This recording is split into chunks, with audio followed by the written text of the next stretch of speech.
10절에서 18절 말씀입니다. 여호수아 4장 10절에서 18절 말씀 교독으로 읽도록 하겠습니다. 또 여호와께서 여호수아에게 명령하사 백성에게 말하게 하신 일, 곧 모세가 여호수아에게 명령한 일이 다 마치기까지 궤를 맨 제사장들이 요단 가운데 서 있고 백성은 속히 건넜으며,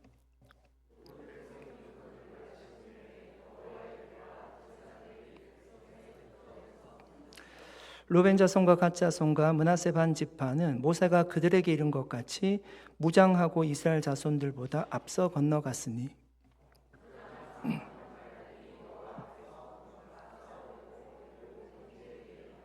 그날에 여호와께서 모든 이스라엘 목전에서 여호수아를 크게 하시매 그가 생존할 날 동안에 백성이 그를 두려워하기를 모세를 두려워한 것 같이 하였더라. 증거기를 맨 제사장들에게 명령하여 요단에서 올라오게 하라 하신지라.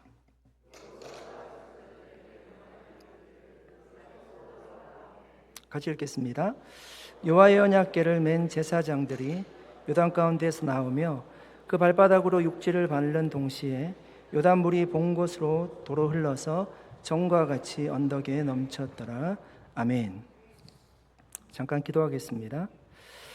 하나님 감사합니다. 오늘도 한 주간의 삶을 마치고 금요일 저녁 예배의 자리, 기도의 자리로 우리를 인도해 주신 하나님께 감사를 드립니다. 하나님, 이 시간 우리에게 말씀하여 주시옵소서.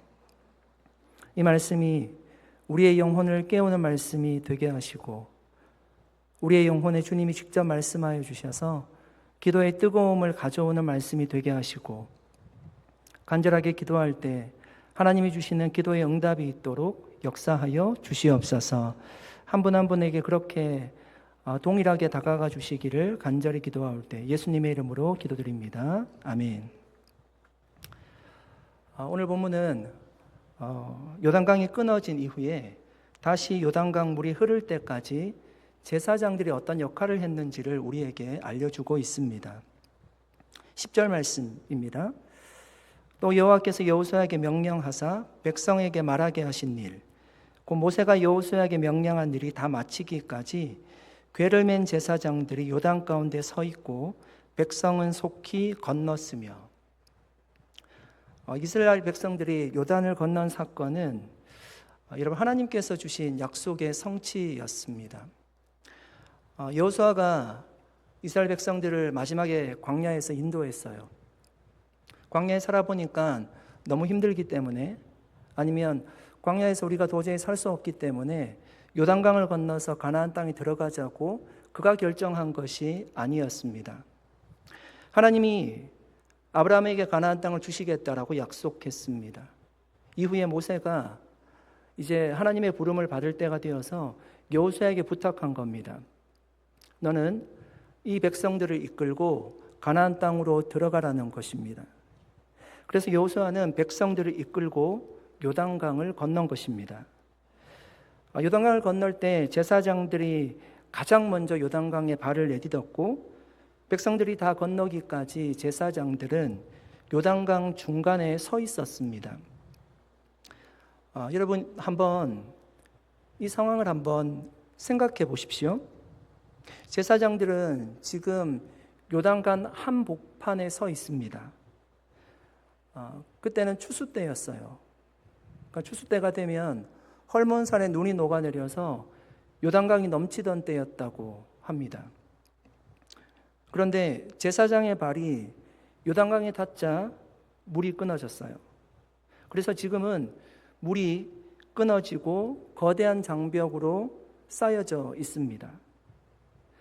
그런데 그 쌓여져 있는 물이요, 언제 쏟아질지 모르는 매우 위험한 상황에 사실은 있는 겁니다. 언약궤는 제사장 4명이 긴 장대를 꿰어서 어깨에 메었습니다. 여러분 그 무게가 어느 정도 되었을까요?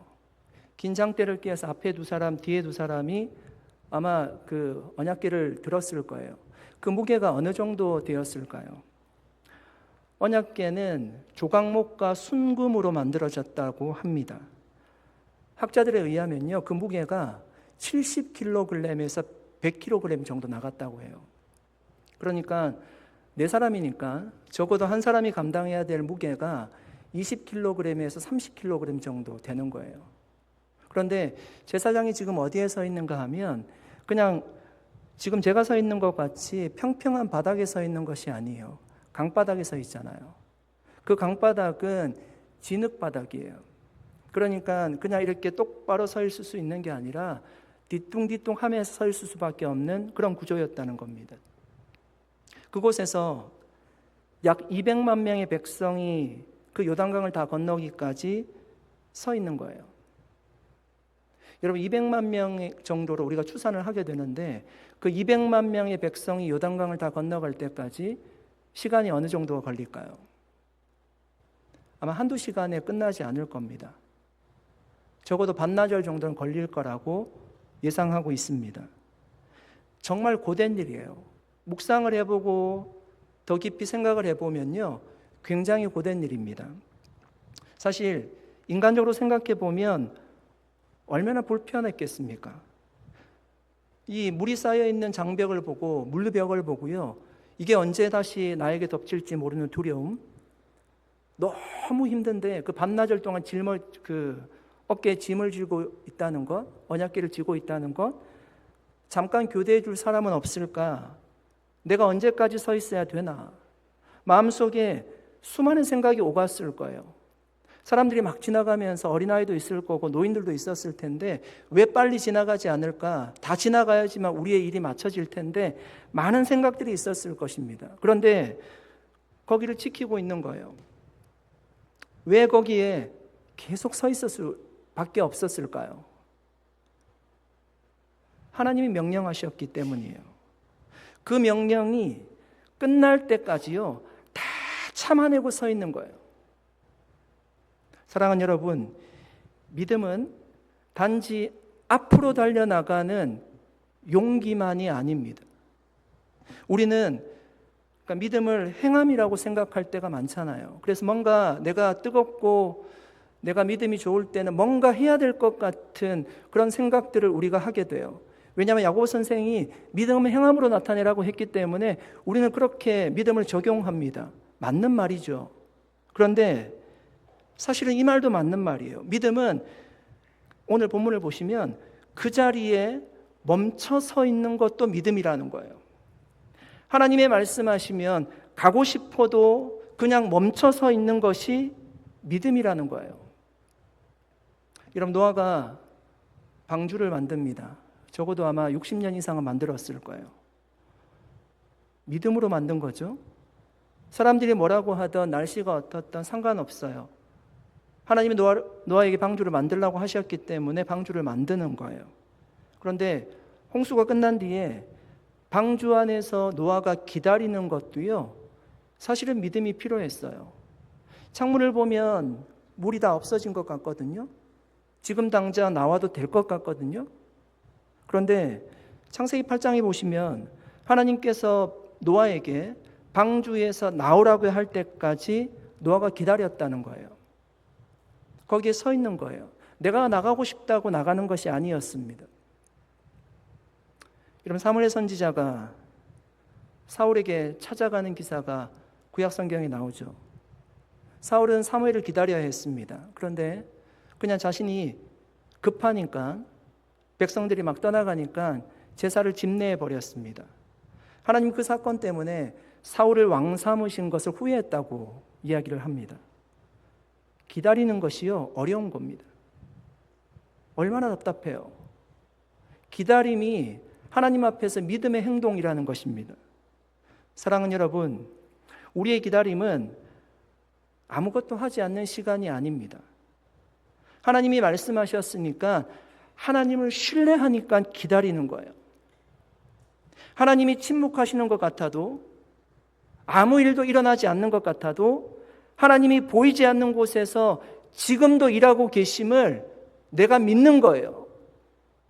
그래서 기다릴 수 있는 거예요. 믿음 있는 사람들은. 사랑하는 성도 여러분, 요단강 한복판에 서 있는 제사장들과 같이 하나님이 말씀하실 때까지 그 자리를 떠나지 않고 기다리고 지키고 그 자리에 서 있는 것이 믿음인 줄로 믿습니다. 믿습니다. 이런 바닷가 절벽에 세워져 있는 등대를 한번 생각해 보십시오. 등대는 어떤 역할을 하는 것입니까? 등대의 사명이 무엇입니까? 등대는 밤에 불을 비추는 것이 사명입니다. 짙은 안개가 껴도 폭풍이 몰아쳐도 그 등대 앞에 배가 하나도 지나가지 않아도 한밤중이면 반드시 불을 비춰야 됩니다. 어디선가 그 빛을 보고 방향을 맞추는 배가 있을 수 있기 때문에 거기에 그냥 그 자리를 지키고 있는 것이 등대의 사명이죠. 사랑하는 여러분, 지금 요단강 한가운데 서 있는 것 같으십니까? 물이 쌓여 있는 것을 보면 두렵고 어깨가 짓눌려 오고 곧 쓰러질 것 같은 영적으로 육적으로 힘이 든 상황이십니까? 마음속에는 확신보다는 의심이 커져가고 있습니까? 그 시간이 길어질수록 마음이 흔들릴 거예요. 그러나 여러분, 주님이 말씀하실 때까지 우리가 서 있어야 할 자리에서 벗어나지 않고 끝까지 서 있는 것이 믿음입니다. 그때 주님은 놀라운 역사를 이루실 것입니다. 여러분, 교회에도 언약궤를 쥐고 서 계시는 분들이 계십니다. 그 언약궤를 쥐고 수고하신 분들이 계셨기 때문에 어떤 분들은 요단강을 건널 수 있었었고요. 어떤 분들은 자녀들을 주일학교에 맡기고 신앙생활을 할 수 있었어요. 아이들은 그 주일학교를 통해서 하나님을 배울 수 있었습니다. 어떤 분들은 누군가가 언약궤를 메고 서 있었기 때문에 이 공동체에 들어와서 신실한 믿음의 친구들을 만날 수도 있었습니다. 그리고 따뜻한 공동체를 만나서 신앙생활을 할 수 있었어요. 여러분, 교회뿐만 아니라 가정에서도 언약궤를 메고 서 있는 부모님들이 계시기 때문에 우리 아이들이 믿음 안에서 자라갈 수가 있었습니다. 사랑하는 여러분, 우리도 그 누군가가 언약궤를 메고 그 자리에 서 있었기 때문에 지금 이렇게 하나님의 자녀가 될 수 있었습니다. 여러분, 이제 우리가 그 누군가를 위해서 언약궤를 메고 그 자리에 서 있을 수 있기를 축복합니다. 연극이나 영화에 여러분 스포트라이트를 받는 분들은 화려한 치장을 한 배우들입니다. 그런데 무대 뒤로 가보면 무거운 짐을 들고 일을 하는 많은 스태프들이 있습니다. 만약에 그 스태프들이 그 일을 잠깐이라도 내려놓는다면 어떤 일이 있을까요? 연극이 중단되거나 아니면 촬영이 중단되게 될 겁니다.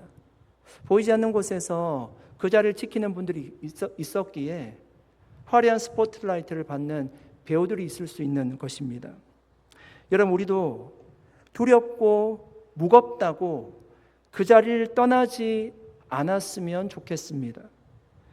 기다리는 것도 믿음이고요. 그 자리를 지키는 것도 믿음입니다. 그렇게 하나님께서 부탁하신 자리를 우리가 잘 지킬 수 있다면 우리 다음 사람들과 다음 세대들이 안전하게 요단강을 건너 약속의 땅으로 들어갈 수 있을 것입니다. 그들도 또한 또 다른 세대를 위해서 어깨에 언약궤를 맨 제사장의 사명을 감당할 수 있을 것입니다. 그 비전을 바라보며 지금 주님이 우리 각자에게 말씀하신 그 자리에서 잘 서 있을 수 있는 저와 여러분 될 수 있기를 예수님의 이름으로 간절히 축원드립니다. 11절 말씀 한번 읽어보겠습니다. 11절 말씀 같이 읽겠습니다. 모든 백성이 건너기를 마친 후에 여호와의 궤와 제사장들의 백성이 목전에서 건넜으매. 이런 모든 백성이 요단강 건너기를 마쳤습니다. 모든 백성이라고 얘기합니다. 그러니까 약한 사람, 강한 사람 할 것 없고요. 어린이, 노인들 할 것 없고 여성들, 남성들 할 것 없이 모든 백성이 요단강을 건넜어요. 그리고 모든 백성이 요단강을 다 건넌 후에 마지막으로 제사장들이 가나안 땅 육지로 올라왔어요. 요단강을 건넌 것입니다. 12절 13절 말씀을 보겠습니다. 같이 한번 읽어볼까요? 루벤 자손과 갓 자손과 므낫세 반 지파는 모세가 그들에게 이른 것 같이 무장하고 이스라엘 자손들보다 앞서 건너갔으니 무장한 4만 명 가량이 여호와 앞에서 건너가 싸우려고 여리고 평지에 이르니라. 여러분, 여기서 말하는 세 지파, 르우벤 지파, 갓 지파, 므낫세 지파 사람들은요, 요단강 동편에 이미 땅을 분배받은 사람들이에요. 그러니까 사실은 요단강을 건널 필요가 전혀 없는 사람들입니다. 거기에 가정이 있고 거기에 내 거처가 있고요, 내 자녀들이 다 거기에 있어요. 일부러 건널 필요가 없는 사람들이에요. 그런데 그들은 그렇게 생각하지 않았습니다. 민수기 32장에 보시면 이들이 모세 앞에서 약속했습니다. 민수기 32장 16절부터 19절 말씀입니다. 그들이 모세에게 가까이 나와 이르되 우리가 이곳에 우리 가축을 위하여 우리를 짓고 우리 어린 아이들을 위하여 성읍을 건축하고 이 땅에 원주민이 있으므로 우리 어린 아이들을 그 견고한 성읍에 거주하게 한 후에 우리는 무장하고 이스라엘 자손을 그곳으로 인도하기까지 그들의 앞에서 가고 이스라엘 자손이 각기 기업을 받기까지 우리 집으로 돌아오지 아니하겠사오며 우리는 요단 이쪽 곧 동쪽에서 기업을 받았사오니 그들과 함께 요단 저쪽에서는 기업을 받지 아니하겠나이다. 오늘 본문에서 그들이 모세와 약속한 것 같이 그들은 제일 먼저 요단강을 건넜습니다. 무장하고 먼저 요단강을 건넜다라고 합니다. 여러분, 왜 가장 먼저 건넜다라고 기록하고 있을까요? 오늘 성경에 보니까 강을 건너오는 이스라엘 백성들을 대신해서요, 싸우려고 먼저 건넜어요. 그러니까 여러분, 그 희생정신이 얼마나 대단한 것입니까? 그러니까 건너지 않아도 됩니다. 집이 거기 있어요. 약속한 것을 이루려고 건너는데 뒤에 건넌 것도 아니고 가장 앞서 건넜습니다.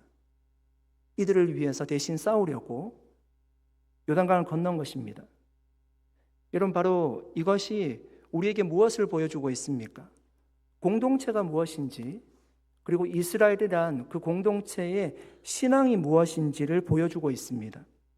성경은 신앙을요, 각자 도생으로 말하지 않아요. 그러니까 나만 살면 된다는 믿음, 나만 은혜 받으면 된다는 믿음, 나만 괜찮으면 된다는 믿음은 성경적인 믿음이 아닙니다. 진짜 신앙은 형제가 정착할 땅을 얻지 못한다면, 그 앞에 전쟁이 기다리고 있다면 함께 건너가 주는 것이 공동체를 지키는 믿음입니다. 여러분, 운동 경기에는 개인 경기가 있고 단체 경기가 있잖아요. 개인 경기는 그냥 본인이 열심히 하면 좋은 성과를 거둘 수 있습니다. 탁구, 또 테니스, 골프, 개인 운동이잖아요. 본인이 열심히 하면 어느 정도 결과를 얻을 수 있습니다. 근데 단체 경기는 그렇지가 않죠. 내가 아무리 열심히 해도 우리 팀이 잘하지 못하면 결과를 얻지 못해요. 승리할 수 없습니다. 야구, 축구, 농구, 배구 다 마찬가지입니다. 비유하자면 여러분, 신앙이라고 하는 것은요, 교회라고 하는 곳은 단체 경기가 열리는 곳이에요. 교회는 혼자 잘하는 사람들이 모인 곳이 아닙니다. 함께 가는 사람들이 모인 곳이 교회입니다. 사실 혼자 잘하는 것이요, 쉬울 수 있습니다. 그러니까 운동은 다 힘들지만 나만 열심히 하면 되잖아요. 내 속도대로 뛰면 돼요. 내 기분대로 하면 돼요. 불편한 사람 피할 수 있습니다. 그러나 함께 가는 것은 다른 문제이죠. 함께 가는 것은 어려워요. 기다려야 되고요.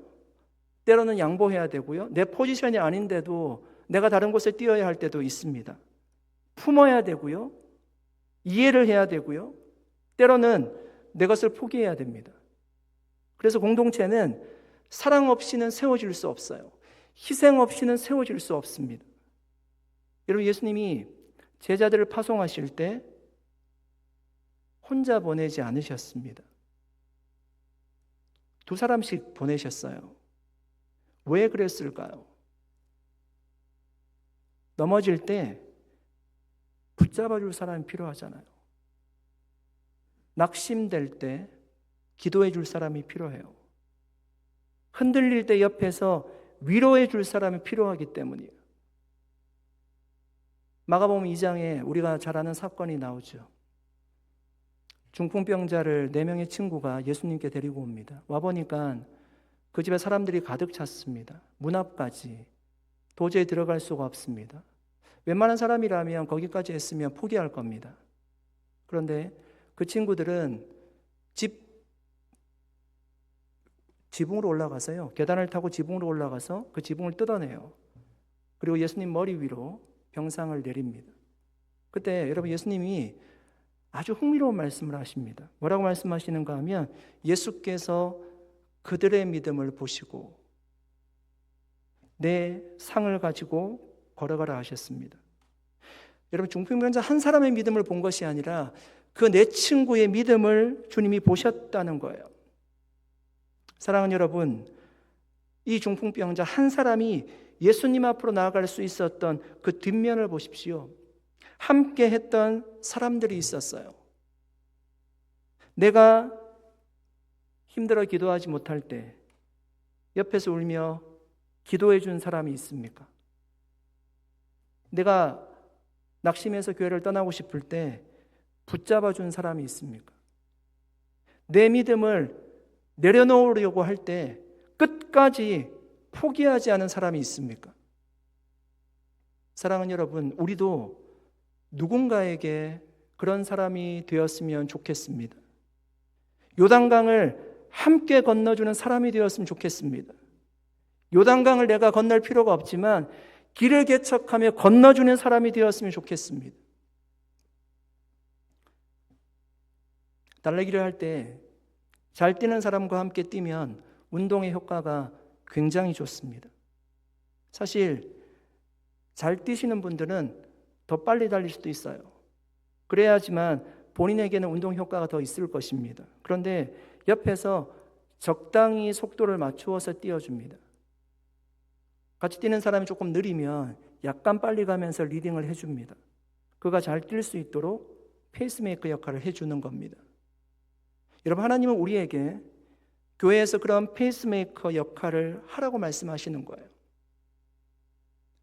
이 세 지파의 사람들처럼 굳이 그렇게 하지 않아도 되지만 주님과 약속한 것들을 지키면서 이 공동체를 위해서 헌신하는 거예요. 신앙생활은 경쟁이 아니기 때문입니다. 누가 더 빨리 예수님을 닮아가는지, 누가 더 기도응답을 많이 받는지, 누가 더 빨리 신앙이 성장하는지 이런 싸움이 아니에요.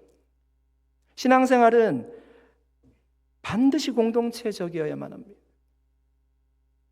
우리는 하나의 성전으로 지어져 가고 있어요. 한 사람 한 사람이 그리스도의 한 몸 된 공동체라고 말씀했습니다. 성경은 그래서 서로 짐을 나눠지라고 얘기했고요. 서로 위로하라고 했어요. 서로 돌아보라고 했어요. 서로 기도하라고 알려줍니다. 사랑하는 여러분, 어쩌면 지금 우리 주변에도 아직 요단강 앞에 서서 머뭇머뭇하는 사람이 있을 것입니다. 겉으로는 웃고 있지만 속으로는 무너져가고 있는 사람들이 있어요. 기도는 하지만 마음에 돌을 가지고 있는 것처럼, 마음에 돌을 안고 있는 것처럼 답답한 심정으로 신앙생활 하시는 분들도 계실 겁니다. 교회는 나오지만 상처 때문에 힘들어하는 사람들도 있을 것입니다. 그때 하나님이 우리에게 바라시는 것은 그들 옆에서 함께 걸어주고 함께 건너주는 것입니다. 그것이 영적인 친구이지 않습니까? 그 강을 혼자 건너지 않도록 함께 도와주는 것입니다. 여러분, 초대교회가 왜 모범이 되는 교회였을까요? 그들은요, 함께 했어요. 떡을 떼는 것도 함께하고 예배 드리는 것도 함께하고 함께 기도했고 함께 가난한 자를 돌보았고 심지어 핍박도 함께 견뎌냈어요. 그래서 세상이 교회를 보고 놀랐다는 거예요. 사랑하는 여러분, 산호세 온누리교회는 함께하는 교회입니까? 아니면 혼자 걷는 교회입니까? 저는 우리 교회가 함께하는 교회라고 믿습니다. 함께하는 교회라고 믿습니다. 그런 성도들이 더 많아지는 것이 느껴지고 눈에 보입니다. 우리가 여러분 함께함으로 혼자 힘들어하는 분이 한 분도 없는 그런 따뜻한 공동체가 될 수 있기를 예수님의 이름으로 간절히 축원드립니다. 15절 16절 말씀입니다. 같이 한번 읽어보겠습니다. 같이 읽겠습니다. 여호와께서 여호수아에게 말씀하여 이르시되 증거궤를 맨 제사장들에게 명령하여 요단에서 올라오게 하라 하신지라. 여호수아가 제사장들에게 명령했어요. 이제 요단에서 올라오라는 것입니다. 그러자 제사장들이 요단에서 육지로 발을 들여놓는 순간 멈추어 있던 물이 다시 흐르기 시작했습니다.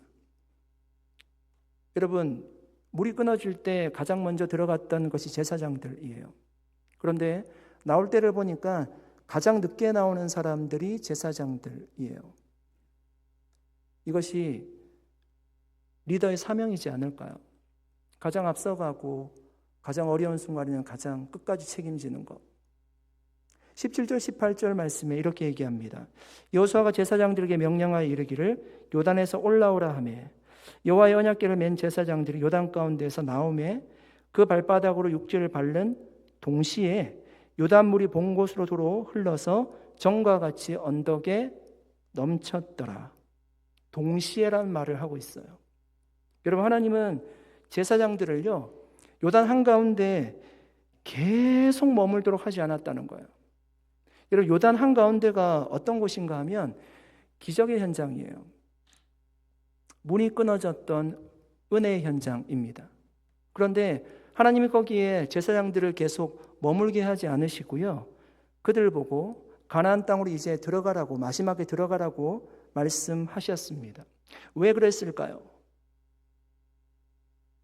그들이 살아갈 곳은 아무리 은혜의 현장이고 기적의 현장이라도 그 요단강 한복판이 아니기 때문이에요. 그들이 살아갈 곳은 약속의 땅 가나안이기 때문입니다. 여러분, 우리에게는 특별한 순간이 계속 지속되기를 원하는 마음이 있어요. 그래서 계속 그 자리를 떠나지 않고요, 거기서 머물기를 원하는 거예요. 물론 여러분, 은혜의 현장에 머물려고 하는 것이 결코 잘못된 것은 아닙니다. 은혜의 현장을 떠나지 않으려고 하는 것은 좋은 마음이에요.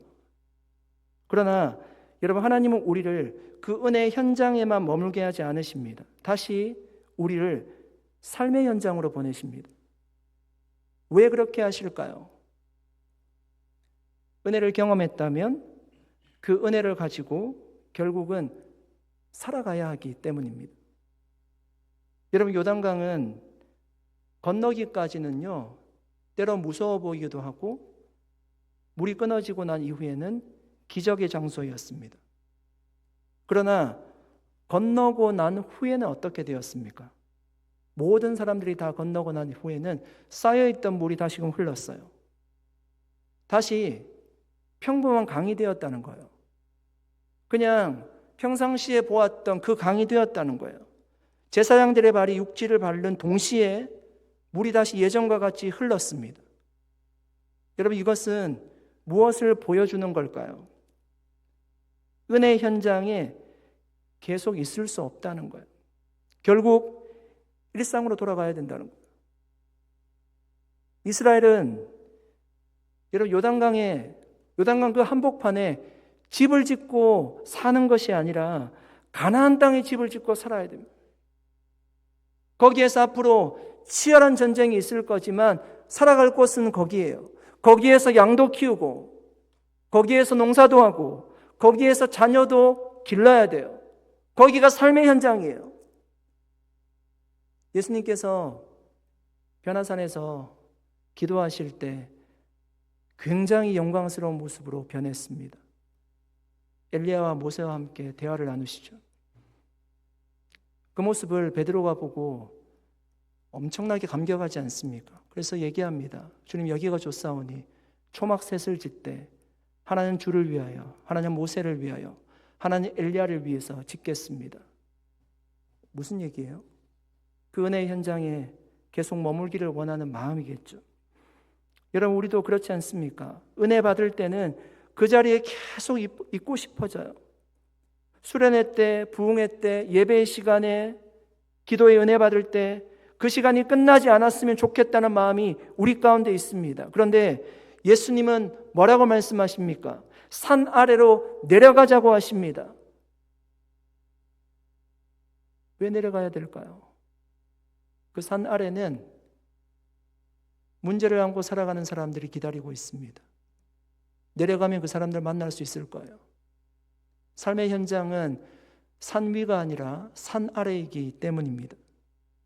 사랑하는 여러분, 기적의 현장, 은혜의 현장은 머물기 위한 곳이 아니라 세상 속으로 다시 들어가서 살기 위한 은혜를 공급받는 곳입니다.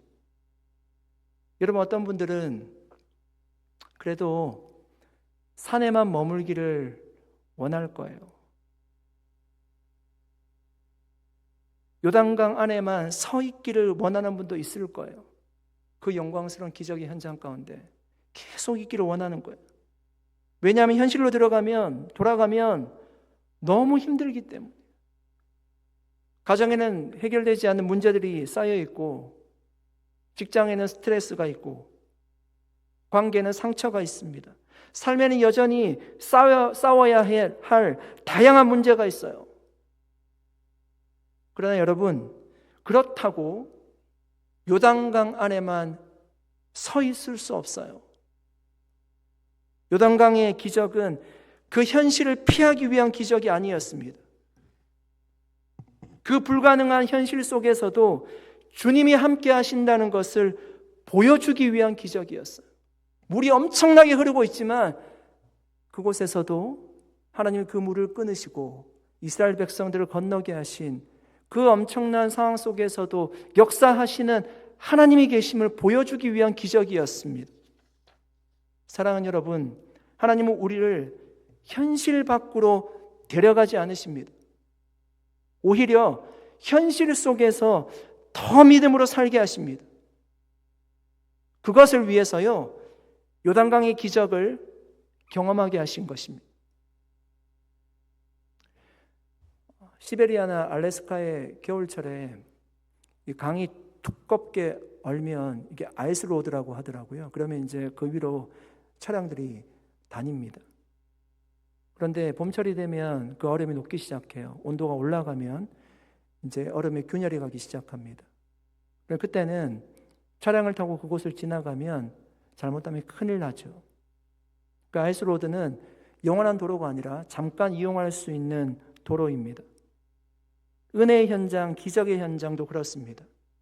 현실을 살아갈 수 있도록 하나님이 잠깐 우리에게 은혜를 부어주신 거예요. 우리가 살아가야 할 곳은 가나안 땅이에요. 세상입니다. 오늘도 우리는 말씀을 통해, 기도를 통해 주님을 만나고 은혜를 받을 것입니다. 그리고 우리는 세상으로 나아갈 거예요. 세상 속에서 승리할 수 있도록 하나님이 우리에게 은혜를 주시는 거예요. 세상 속에서, 그 현실 속에서 빛과 소금으로 살아갈 수 있도록 우리에게 은혜를 주시는 거예요. 그 세상 속에서도 기적의 현장에서 만난 주님이 우리와 함께 하실 것입니다. 아멘. 그리고 승리하게 하실 줄 믿습니다. 요단강을 건넌 후에 여러분, 이스라엘 백성들이 가나안 땅을 정복하지 않습니까? 그 가나안 땅을 정복하게 하신 분도 하나님이시고요, 거기에서 또 다른 역사들이 펼쳐지게 됩니다. 우리도 마찬가지입니다. 이 자리에서 오늘 우리가 기도하고 은혜 받겠지만 그래도 우리가 살아가야 될 곳은 주님이 보내신 우리 각자의 삶의 자리라는 것을 기억하고 여전히 그곳에서도 우리와 함께 하시고 승리하실 그 주님을 바라볼 수 있기를 예수님의 이름으로 간절히 축원드립니다. 우리 함께 찬양하고 기도하도록 하겠습니다. 제가 잠깐 기도하겠습니다. 살아계신 하나님, 감사합니다. 오늘 주의 말씀을 함께 나누었습니다. 주님, 이스라엘 백성들이 요단강을 다 건너기까지 제사장들은 그 요단강 중앙에 서 있었습니다.